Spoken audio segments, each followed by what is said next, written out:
देखने और चाहने वालों सलाम आदाब नमस्कार। आपने देखना शुरू कर दिया है आरआर नेटवर्क। आरआर नेटवर्क के साथ मैं राजा। अभी मैं फॉरबिसगंज विधानसभा में हूँ। ये पंचायत बोकरा पड़ता है। बोकरा पंचायत फॉरबिसगंज विधानसभा के अंतर्गत आता है। आपको संक्षेप में बता दूं, यहाँ पे लगातार 3 बार से बीजेपी के ही विधायक बन रहे हैं।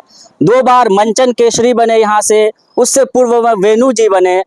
पिछली बार विधानसभा चुनाव की बात करें तो जाकिर हुसैन खान यहाँ से चुनाव लड़ रहे थे कांग्रेस से। अभी हाल फिलहाल की बात करें तो मनोज विश्वास जो आरजेडी में थे वो 4 दिन पहले ज्वाइन करते हैं और उसको मिल जाती है कांग्रेस का टिकट। आइए जानते हैं यहाँ कुछ आवाम है, जानते हैं उनकी राय। इस बार किस मुद्दे पे करेंगे वो वोट, आप बताइए किस मुद्दे पे करेंगे आप वोट? इस बार का जो हमारा मुद्दा है ना, वो ये है कि बिहार में सत्ता को परिवर्तन करना है, बदलना है सत्ता को परिवर्तन करना है। हाँ, सीधी बात ये है कि आरजेडी या तेजस्वी यादव जिस मुद्दे को लेकर के हमारे सामने आए हैं वो बहुत ही सुनहरा अवसर है और खास करके युवाओं के लिए बहुत अच्छा अवसर है।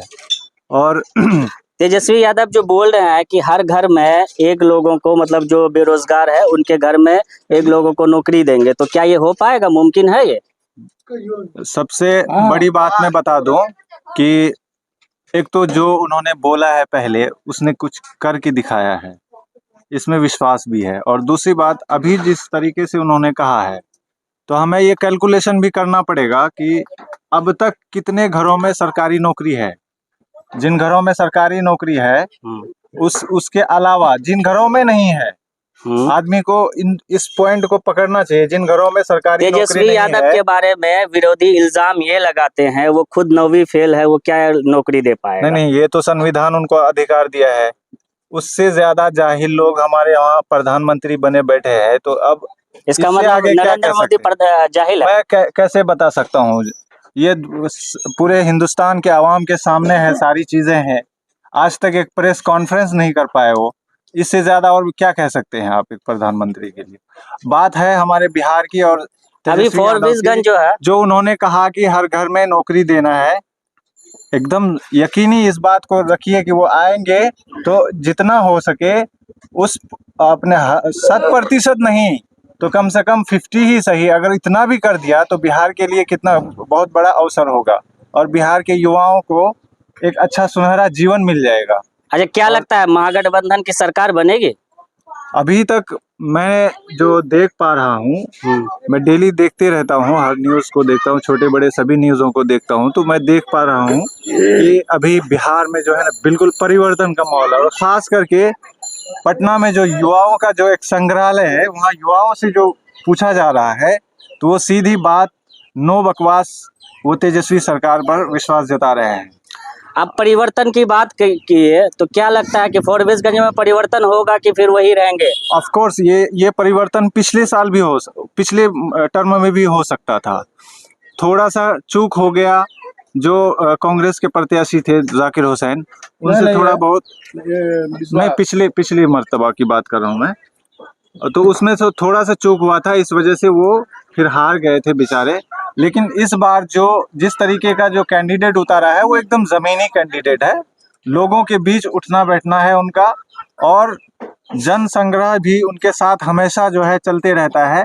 और मुझे उम्मीद है कि इस बार, आपको उम्मीद है कि परिवर्तन होगा? इस बार बिहार और फॉरबिसगंज दोनों में परिवर्तन होगा। क्या लगता है आपको? एकदम सही है। कितना परिवर्तन? क्या मनोज विश्वास जीत पाएंगे? एकदम जो 100% जीतेगा वो। आपका मुद्दा क्या रहेगा चुनावी? के कैंडिडेट रहेगा, पार्टी रहेगा, या कोई? पार्टी और कैंडिडेट दोनों रहेगा। तो कैंडिडेट सही है वो? एकदम बहुत अच्छा कैंडिडेट है। पिछले क्या कहते हैं, कांग्रेस का जो कैंडिडेट थे जाकिर हुसैन खान, नहीं पिछले बार ये था, नहीं 2020 में जाकिर हुसैन खान, उससे पहले विश्वास जी थे। इस बार फिर मनोज विश्वास आए हैं, क्या उस पर विश्वास कर पाएंगे आप? एकदम विश्वास है कि बहुत अच्छा जो है कैंडिडेट को दिया है इस बार, जो है कांग्रेस पार्टी ने अच्छा कैंडिडेट को वोट दिया, मतलब टिकट दिया। इसको हर जाति का वोट मिलेगा, खास करके मुसलमान पूरा वोट देगा। मुसलमान देगा वोट? एकदम पूरा। यकीन कर पाएंगे मनोज विश्वास पे? एकदम यकीन है उस पर। 101% देगा वो। क्या लगता है इस बार किस मुद्दे पे करेंगे आप वोट? केकराम करवा वोट? कौन वोट मनोज विश्वास को देंगे। मनोज विश्वास को दीजिएगा? कांग्रेस का इसलिए? हाँ। अगर वो आरजेडी से लड़ता तो? हम साफ जानता हूँ हम्म।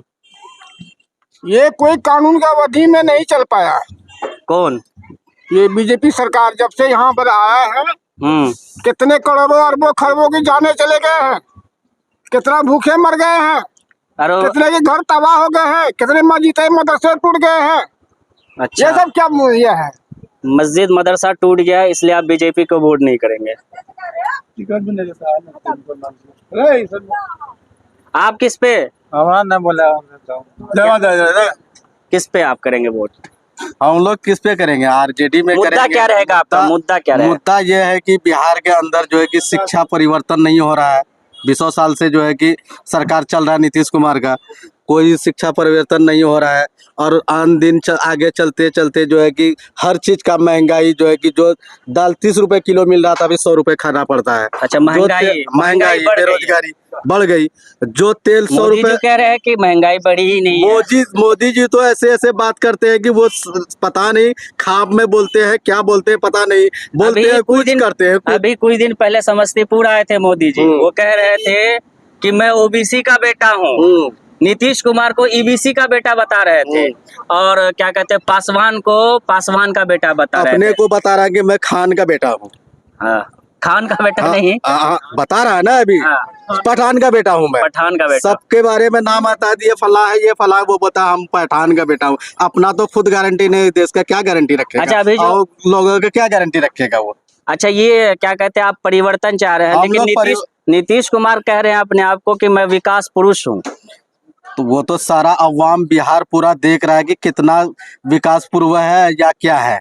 वो तो कह रहा है अपने आप को मैं विकास वो पुरुष हूँ। अपने आप जो को भी कह रहा है। परिवर्तन बिहार में हुआ है वो मेरे वजह से हुआ है। हाँ, हुआ है कुछ, ऐसा नहीं है कि नहीं हुआ है। विकास पुरुष की अगर बात हो, जी, नीतीश चचा पे हम लोगों ने 20 साल विश्वास जताया है और अब वो थक चुके हैं। सीधी बात है कि वो थक चुके हैं और उनका थोड़ा सा सेहत भी सही नहीं रहता है। अब उनके पार्टी के लोग और उनके समर्थन वाले पार्टी सब उनका जो है ना नाजायज फायदा उठा रहे हैं। मैं उन्हें बुरा नहीं कहूँगा कि नीतीश कुमार गलत थे, अच्छा थे, लेकिन अब उनसे सत्ता नहीं संभला जा रहा। यहाँ तक कि उनकी पार्टी भी उनसे नहीं संभला जा रहा है। उनके पार्टी बस ये 14 नवंबर के बाद आप देखेंगे कि वो पूरे तरीके से बिखरा हुआ नजर आएगा। पार्टी ही वो ध्वस्त हो जाएगा, पूरा ध्वस्त होने क्या वाला लगता है भाजपा उसको निगल एकदम रही है? उसमें निगल चुका है। उसमें जो मेन लोग हैं, पार्टी चालक जिसे कहेंगे, वो मेन बीजेपी के ही लोग बैठे हैं। बीजेपी के एजेंट बैठे हैं, उसके एजेंट पार्टी बैठे में। हैं। और मैक्सिमम जो है जदयू की सीट से बीजेपी या भाजपा समर्थक लोगों को कैंडिडेट अभी बनाया आप गया जो कह रहे हैं कि मतलब कि लोगों का ये कहना है, लोग मतलब जब मैं घूम रहा हूँ लोगों का ये कहना है कि मुसलमान के हित में जितना भी काम हुआ वो ज्यादातर क्या कहते हैं नीतीश कुमार ने ही किया है, और क्या कहते हैं आरजेडी ने सिर्फ यूज किया है मुसलमानों को। देखिए, एक बात आरजेडी के लिए कह दूं, जो मैं नहीं सुन पा रहा हूं लोगों से, ये बात बहुत जरूरी है कि आरजेडी अपने समय में जितना खजाना था बिहार के पास, उस खजाने के हिसाब से बिहार की तरक्की के लिए उसने किया। उस जमाने में अलग दौर था। उस जमाना में इनके पास उतना संसाधन नहीं था बिहार के पास। उसके बाद जब नीतीश की सरकार आई, मनमोहन जी जैसे प्रधानमंत्री बने, उनके जमाने में जो हमारा जीडीपी था वो सर चढ़ करके बोलने लगा, तो उस समय बिहार की भी तरक्की हुई है। मोदी जी कह रहे हैं कि अभी जो है जीडीपी का जो ग्रोथ रेट है वो चौथे नंबर पर इंडिया आ गई है। देखिए, चौथे नंबर पर वो बड़ा इकोनॉमी है, इस वजह से इस तरीके से दिखा रहा है कि चौथे नंबर।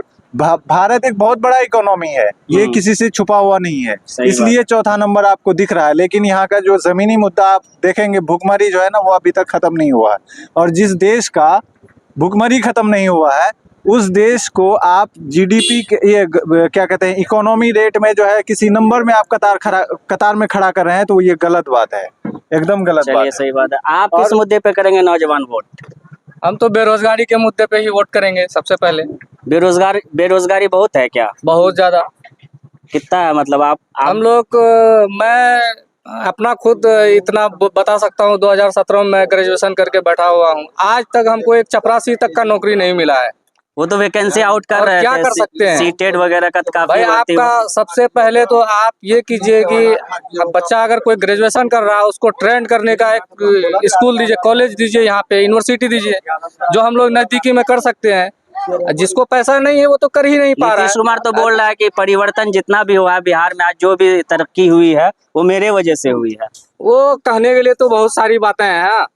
अगर ऐसा ही होता, नीतीश चाचा हमारे इतने अच्छे काम किए होते तो हम लोग आज कहीं ना कहीं नौकरी पे होते, अच्छा कॉलेजेस हम लोगों को मिल जाता, ट्रेंड रहते, बीएड कर लेते। फॉरबिसगंज में क्या चल रहा है, किसकी लहर इस बार? फॉरबिसगंज में मनोज विश्वास, कांग्रेस, राहुल गांधी मतलब आप बहुत कैंडिडेट अच्छे नेता है हमारे, पढ़े लिखे एजुकेशन बंदा मैं पसंद करता हूँ। राहुल गांधी को मनोज विश्वास जमीनी नेता है भाई, बहुत अच्छा आदमी है, सबसे मिला जुला है। आपको नहीं पता होगा, पता भी नहीं चलेगा कि ये एमएलए का आदमी है, ऐसा लगता है जनरल जैसे हम लोग चलते हैं वैसे घूमता है। हाँ ऐसा है। हाँ, जमीनी स्तर का नेता है। इस बार क्या वो जीत पाएंगे? उम्मीद है, उम्मीद करते हैं कि जीत पाएंगे। उम्मीद ही नहीं, क्योंकि पिछले 3 टर्म से यहाँ पे बीजेपी ही जीत रही है लगातार।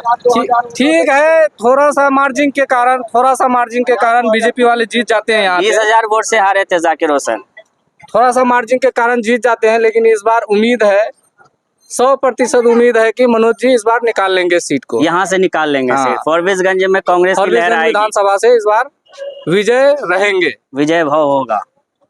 क्या आपको क्या लगता है? हमको तो ये लगता है कि इलेक्शन में अगर वोट चोरी नहीं होगा तो कांग्रेस निकल जाएगा। ये बड़ी अच्छी बात। कांग्रेस निकल जाएगा। वोट चोरी होता है इसलिए कांग्रेस हार जाता है। कैसे वोट चोरी होता है, कहाँ वो से होता है? कैसे चोरी होता है? हम एक मरतबा जाकिर हुसैन जो है एमपी में हुए थे।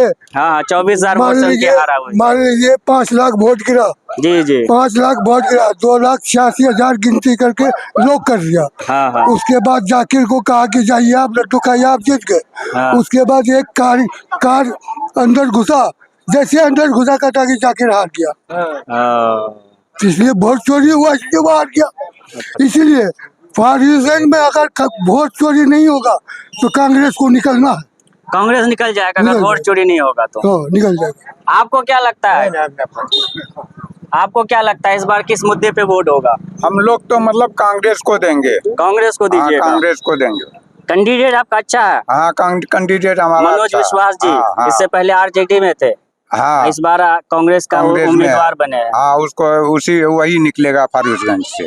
फॉरबिसगंज से हाँ। वही निकलेगा 100% वही निकलेगा। अगर मान लीजिए कांग्रेस जीत जाती है तो क्या आपके लिए क्या बेहतर करना चोरी चाहेगा? अगर नहीं करेगा तो 100% मतलब कांग्रेस निकलेगा। चोरी हो जाता है इसका मतलब? चोरी हो जाता है। 3 बार से यहाँ क्या कहते हैं भाजपा जीत रही है। हाँ, वो तो कह रहे हैं हम चोरी नहीं करते हैं। बिल्कुल चोरी कर रहा है। 3 बार से ये जो है कि बीजेपी चोरी कर रहा है वोट को बीजेपी चोरी कर रहा है। बीजेपी चोरी कर रहा है वोट को। अच्छा। और दूसरा बात ये है कि यहाँ जो है कि जमीन जगह के मामला में नहीं तो कोई के वाला अगर जो है कि दीजिए तो वहाँ 10,000 20,000 रुपया लेता है। मतलब भ्रष्टाचार हो रहा है। हाँ, 10,000 20,000 रुपया लेता है। 10,000 20,000 आप लोग हाँ, लेता है हर चीज में। यहाँ ब्लॉक में कैसा चल रहा है ब्लॉक में? अरे भाई ब्लॉक में वो क्या ना, ब्लॉक में जाति निवासी बनाते कितना पैसा लेता है, कुछ होता? 4,000 5,000 रुपया लगता है जाति निवासी बनाने में। 4,000 5,000 रुपया? हाँ। अरे बाप। तो कौन सा सहायता किया हमको, मतलब बीजेपी कौन सा सहारा किया हमारा? बोल रहा है कि मुसलमानों के लिए हमने तो बहुत किया है। कुछ नहीं किया, खाली मारता है काटता है मुसलमानों को, मारता काटता। हाँ, इसलिए आप वोट नहीं करना चाहेंगे? हाँ। तो ये थे बोकरा पंचायत के जनता की राय। उनका कहना है इस बार हम वोट करेंगे परिवर्तन के नाम पे। कई युवा नौजवान कहा है कि हम वोट करेंगे बेरोजगारी को हटाने पर, हम वोट करेंगे घुसखोरी को रोकने पर। आप देख रहे थे आरआर नेटवर्क के साथ कैमरामैन आफ्ताब के साथ मैं राजा।